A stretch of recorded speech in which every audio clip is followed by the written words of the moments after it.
Do I really have a guardian angel assigned personally by God? Maybe you survived accidents, near misses, childhood dangers, and you secretly wondered, was that luck, coincidence, or did some heavenly protector quietly intervene when I did not even know it? Many stories describe shining figures and strange deliverances, but feelings and testimonies are not final authority.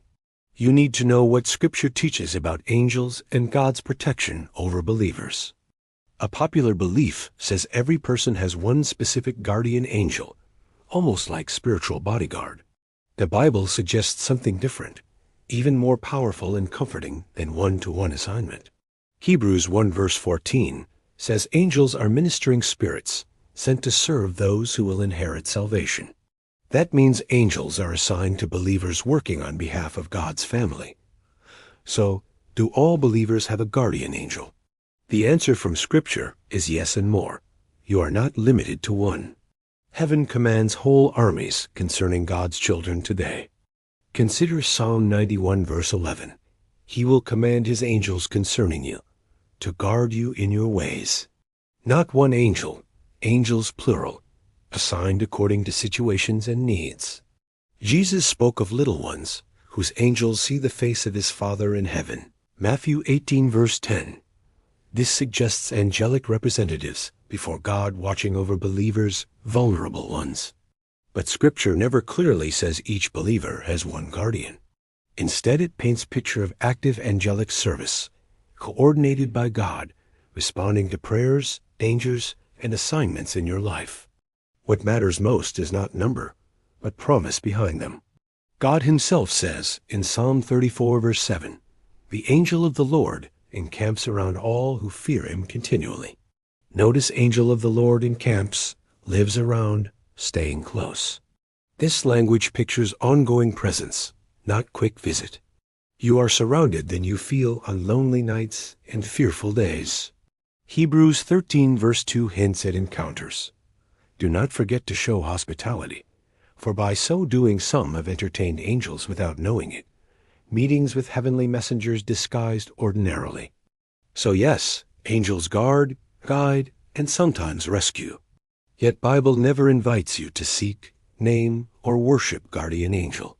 Your focus stays on God, the one commanding their movements. Colossians 2 verse 18 warns against worship of angels, insisting Christ is head. Any teaching that makes you obsessed with angel instead of Jesus pulls you into a dangerous error. Guardian angels are assignment, but Jesus remains only Savior. Angels helped Peter escape prison, Acts 12, yet Peter preached Jesus, not his angel. Deliverance pointed upward, never toward created beings. Knowing this, what comfort should you carry? First, you are never unseen. Psalm 33 verse 18 says the eye of the Lord is on those who fear and hope. Angels are part of that watchfulness. You may feel abandoned, but heaven is not indifferent. Assignment against you must first pass through permission of God, who loves you more fiercely. Second, you are not accident. Psalm 91 promises no evil will befall you without Father's oversight. Even when harm allowed, angels escort you, and God's presence holds deeper than danger. Third, you are in battle when unaware. Angels are warriors, not cute decorations. Revelation 12 shows Michael and angels fighting dragon. Your life sits inside unseen conflict between kingdoms daily. Daniel chapter 10 reveals angel delayed 21 days by spiritual prince of Persia until Michael helped.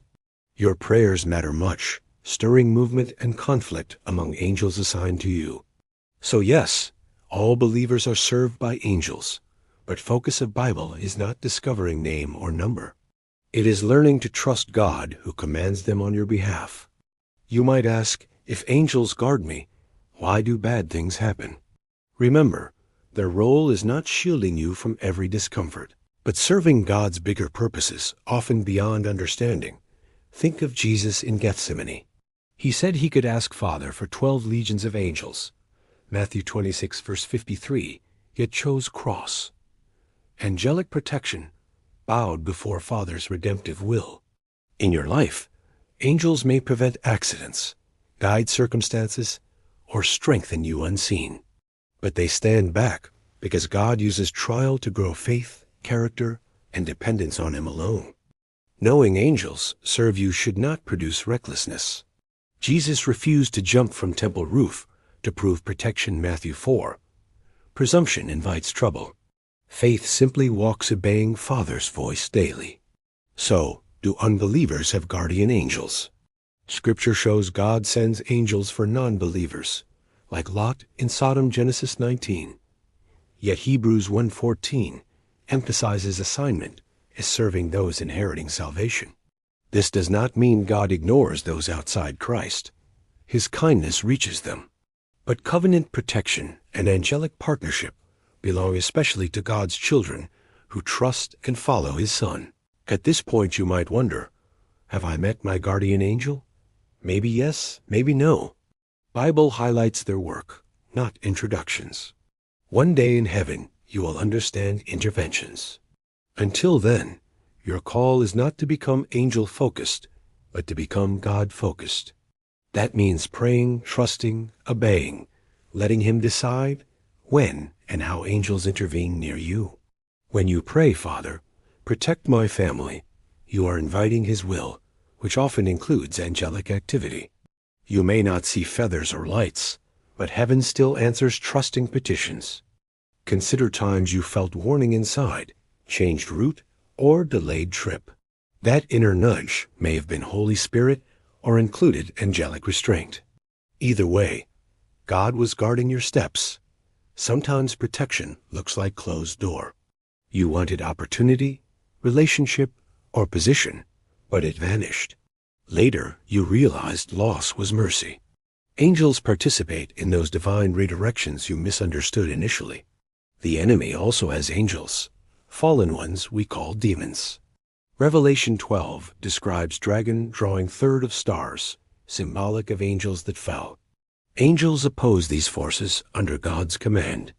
So security rests not in angel skill, but in Jesus' victory over principalities at the cross. Colossians 2 verse 15 says He disarmed rulers and authorities, making spectacle of them. Angels enforce that finished work in specific situations. When you resist devil in Jesus' name, James 4 verse 7, you can expect heaven backup, spiritual authority, and angelic assistance combined. But do not forget, Holy Spirit inside you is greater than angel beside you. 1 John 4 verse 4, greater is He in you than he in world around you. Angels never replace spirit guidance. Acts 8 shows angel directing Philip toward Gaza, yet Holy Spirit tells him approach chariot. Partnership works, but Spirit remains guide for believers today ultimately. Sometimes God may allow you to sense angelic presence, dreams, or visions. Test them by Scripture. Real angels never contradict gospel, promote themselves, or encourage rebellion against God's written word. If an experience leads you away from church, Bible, or repentance, question its source. 2 Corinthians 11 verse 14 warns Satan can disguise himself as angel of light to deceive. So where does idea of one guardian angel come from? Some base it on Matthew 18:10 and Acts 12:15, where believers mention Peter's angel during unexpected prison escape night story. These passages suggest believers may have specific angels assigned, at least for seasons. However, Scripture does not emphasize numbering them. It emphasizes confidence that God cares and sends help perfectly. If you spend more time trying to contact guardian angel than talking with Jesus, something drifted. Angels rejoice when eyes return to Christ, because their joy is serving His purposes. Understanding guardian angels should produce gratitude, not superstition. You are not protected because you say words, own object, or recite charm, but because Father chose to love and keep you. Even when accidents happen and prayers seem unanswered, guardianship of God does not fail. In Christ, victory is guaranteed. Angels may carry you to glory, Luke 16, when story closes. One day you will see how many times angels intervened when you did not notice, how nights they stood guard while you slept, and how faithful God's hidden care was. Until that revelation, walk confidently but humbly. Do not test God by reckless living, yet do not live paralyzed by fear. Protection rests in Promise Maker, not in your awareness. If you experience deliverance, whisper thanks no. If you feel unprotected, invite Jesus into fear. Ask him to surround you with favor, instruct angels, and anchor heart in his presence. He delights to answer prayers like that, not because you earned extra angels, but because you returned to source. Guardian angels are gifts. Relationship with their Lord is the treasure. Sometimes people ask, can I command my angel directly? Scripture never models believers ordering angels personally. Instead, prayers rise to God, and he commands his angels as he sees wise. Pray boldly, Father, send help, surround my child, protect this journey. Trust him to choose methods. You may feel nothing, yet assignments shift because heaven responds to faith-filled petitions. When you travel, drive, operate machinery, or send children to school, remember you are never alone. Psalm 121 says, "The Lord will watch over your coming and going both forever." Angels play part in that watch, but promise belongs to Lord. This keeps heart from idolatry, yet allows healthy gratitude for unseen servants who obey God and benefit you regularly. Parents worry, who protects my children when I cannot? Remember Jesus' words about their angels before Father. Teach kids to trust Jesus. Their covenant with him activates heaven protection constantly. If you lost someone despite many prayers, these truths may sting. Remember, ultimate protection in Christ is eternal life. John 10 says no one can snatch his sheep from hand. Death for believer is not defeat, but doorway. Angels likely accompany that passage Luke 16. While we grieve separation, heaven rejoices welcome, and God's guardianship proved stronger than grave finally. So answer to question, do all believers have guardian angels? Is yes, in sense that God assigns angels to minister to Christian, though number and roles may change with seasons. More importantly, each believer has Lord Jesus as shepherd, Spirit as comforter, Father as protector. Angels are extras in this covenant story, never center stage, always supporting glory of Christ. Use this truth to strengthen prayer life. When you ask God to protect missionaries, leaders, or believers, imagine he may deploy angels on new assignments because you dared to intercede. Let it also humble you. Even mighty angels cover faces before God. Isaiah 6. If sinless spirits tremble in worship, how should redeemed humans treat his presence, commands, and holiness? Angels long to look into gospel mysteries. 1 Peter 1:12. You, however, live them. You know forgiveness they never experienced. In some ways, grace story over you amazes them continually. Instead of trying to see angels, aim to live life that angels admire, a life of obedience, courage, purity, and faith. Such believers become bright beacons in dark worlds spiritually. When temptation whispers you are alone and doomed, answer, I am surrounded.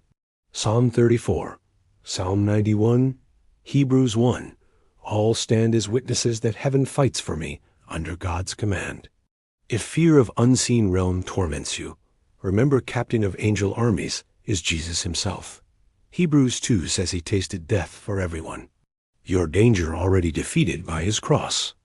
So walk today, thankful but not fascinated, aware but not afraid. Guardian angels accompany you, yet greater reality is Emmanuel, God with us, dwelling inside you by Holy Spirit faithfully. Ask him now, Father, open my eyes to unseen help, but even more, open my heart to trust you. Let every angelic assignment ultimately draw me closer to Jesus daily. As you continue life, some days will feel ordinary, others spiritual. Reality beneath both remains same. Armies of heaven stand ready while Father watches, and Spirit leads step by step. One day faith will become sight. You will meet Savior face to face, greet angels who served you. Yet your song will focus on Lamb who was slain and rose. In that moment, every fear will fade, every question about unseen world answered. Until then, live boldly, love deeply, pray earnestly, knowing heaven backs you more than you imagine today. So next time danger flashes or loneliness whispers, remember you are never walking alone. Guardian angels move at God's command, and your faithful shepherd walks closer, holding you through everything. Let that assurance settle into your heart right now. You are seen, guarded, guided, and loved. Angels serve you, but Jesus saved you, and that truth will keep you forever.